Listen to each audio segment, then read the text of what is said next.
Good evening once again, and welcome to yet another exciting session. I hope it will be exciting. Okay.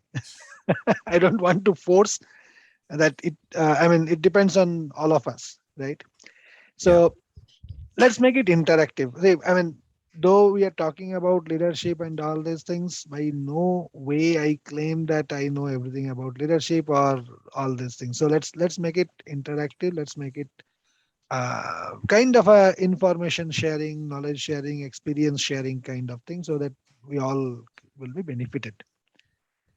sounds good. Yeah. Thank you. So let me ask with a question first. What do we mean by leader?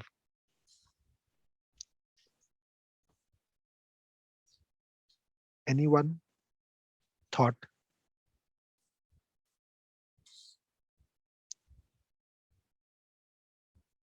Just wondering, Amit, is Aarti here? No, no, Or she is there. She is there. She is in a train, so that's why she oh, kept okay, okay, herself muted. right, got it. Initially, Yeah. there was unmuted, and somebody was selling vada pav. So I was started feeling hungry.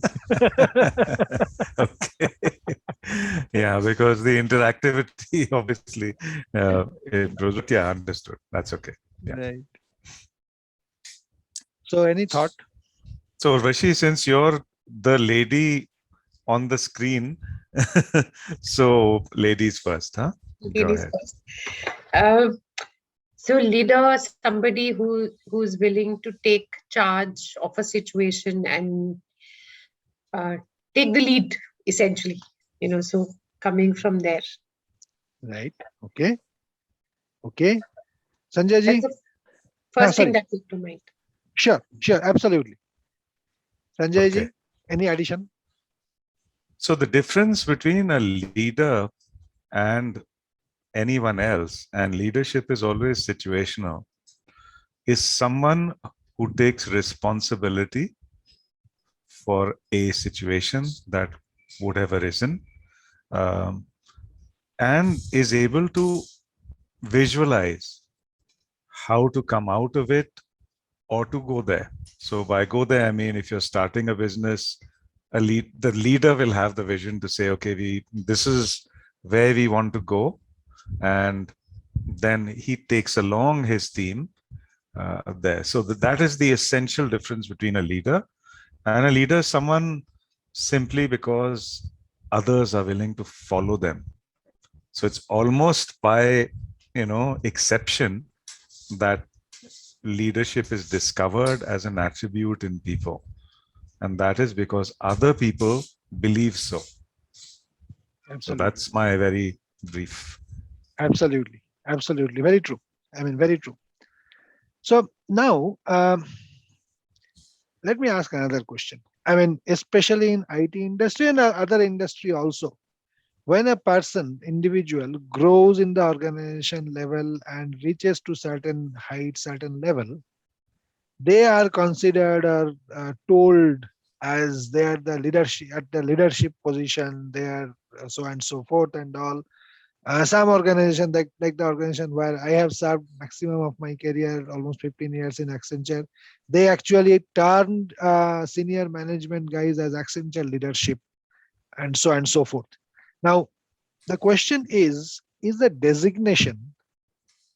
Uh, is the leadership depends on designation? If I get a designation of leadership or something like that, do I feel or do I believe that yes, I'm a leader?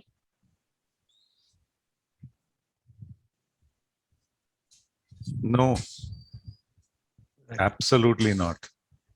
I think Aarti has also put in her Correct. response in the Correct. chat box. Yep. Right. So leadership is someone who can imagine himself in team's shoes, who edify others and uplift others. Absolutely wonderful. Is always humble, always willing to learn. Fantastic. Absolutely 100% Arti. Uh, so as Sanjay ji also told, and we all understand, we all agree definitely that leadership has actually nothing to do with the designation.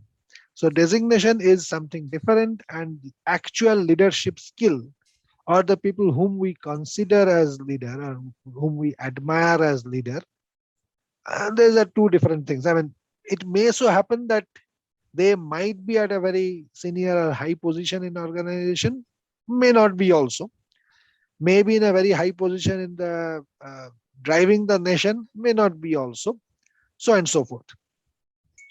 So now if we look or if we start thinking that what are the differentiative factors, I mean, what all qualities do we expect uh, within a leader? I mean, or in other word, if someone has or someone exhibits A, B, C, D, E, some qualities, which all are the qualities because of which we can say, okay, fine, this person can be considered or should be, I mean, I am ready to follow him, her, and consider him or her as a leader.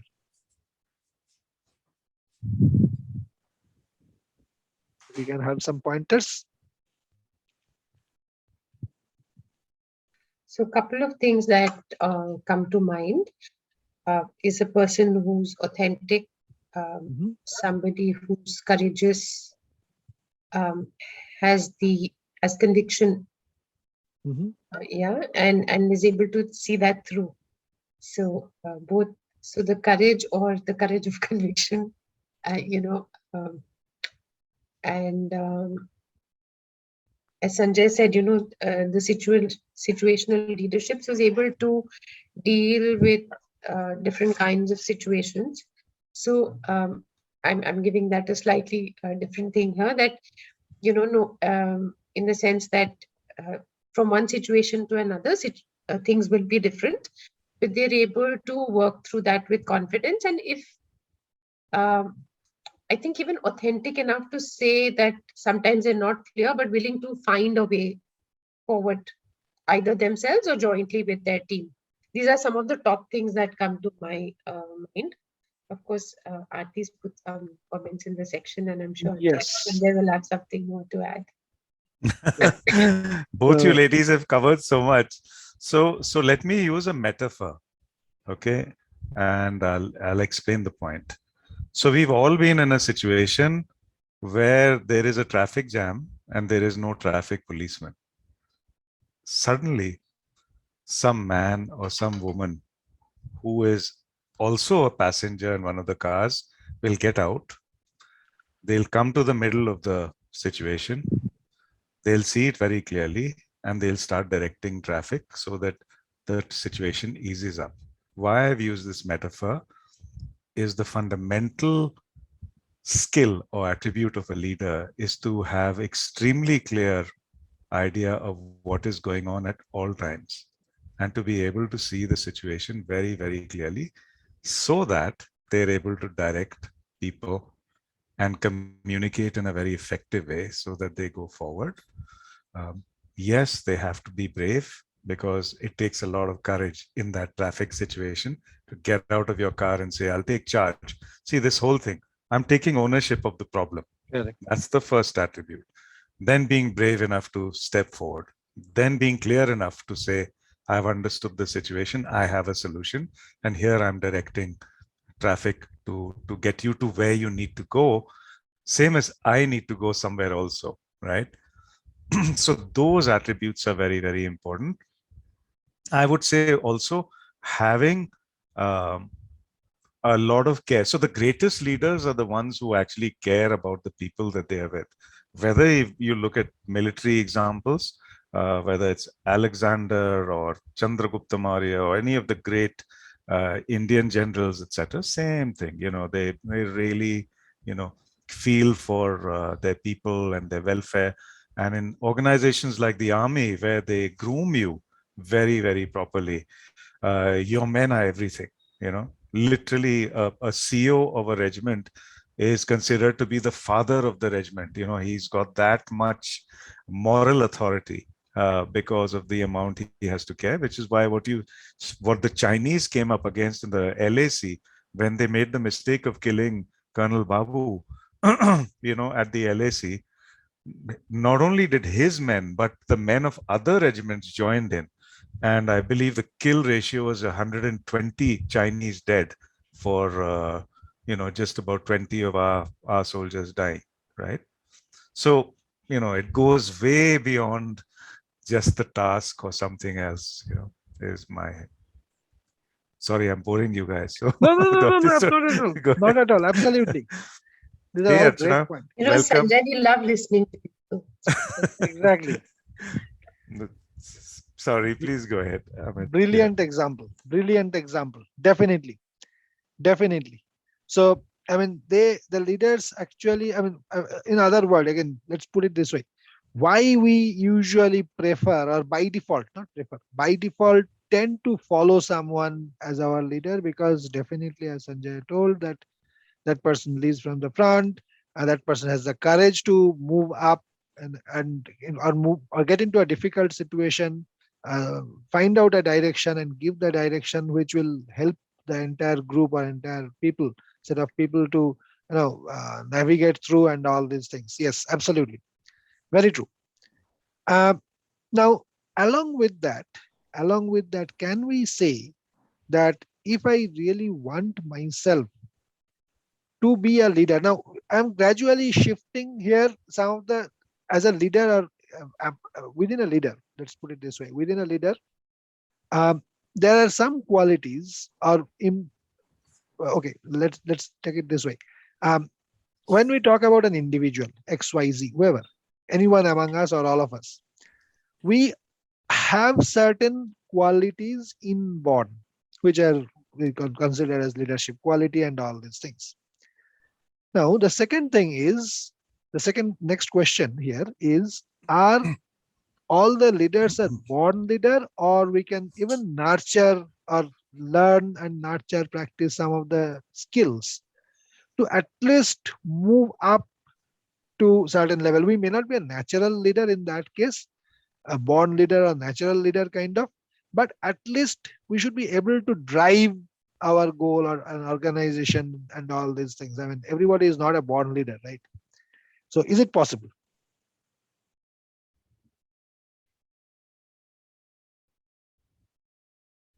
So Urvashi is nodding his head. So I think Sanjay, I she's think. saying yes. Yeah. Yes. So Right. I think so. There's a lot that can be learned from observing people around, right? Um, so some are natural leaders by virtue of just the way they are, but they took their learnings very early in life. I would also say, because so there are kids who, as kids, show a lot of leadership thing, but a lot of us also learn things as we go along the way. When we see other people, other professionals, or strong leaders, then there are habits that, or qualities that we learn to emulate and practice ourselves. So in that sense, I feel yes, it's something one can learn. Absolutely. So Arati also says leaders who goes through the weak moment, they are not strong all the time. Yes, very important. Absolutely. So if I consider that a leader will be a person with a person emotionless, heartless person, doesn't have any emotion or weak moment, they don't cry. It's not that. It's not that. They're also human being, right? They also cry. They also feel bad. They also sometimes breaks down, and all this happens. So the only thing is, perhaps, again, now I am coming to little bit of my perception, my learning, what I have seen, some people, and what I read and understood, basically. Uh, if I want to be a leader, if I want to learn certain skills or practice certain skills, in that case, I should have few things. Number one is I need to have a higher level of EI, emotional intelligence, which is I personally believe is very important. As Arti also is mentioning that they also goes through a weak moment. But the point is, um, if the weak moment, if it is only my personal weak moment, that's a different thing. But if it is for the organization or for the country, in that case, if I breaks down in front of everyone else, that sometimes becomes catastrophic. Think about maybe this war which is happening right now between Russia and Ukraine, right? Now, if Ukraine president goes to the television and start crying and saying that, oh, what will happen now? We are lost. We kind of Russia is a very big country, very strong country.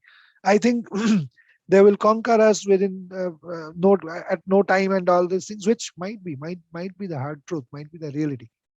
But in that case, what will happen? The entire country's moral will go down.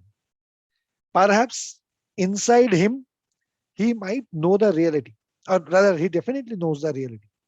But at certain point of time, if required, we need to put a brave face in front of my team, in front of people around me who, trust me, who are my backbone, basically.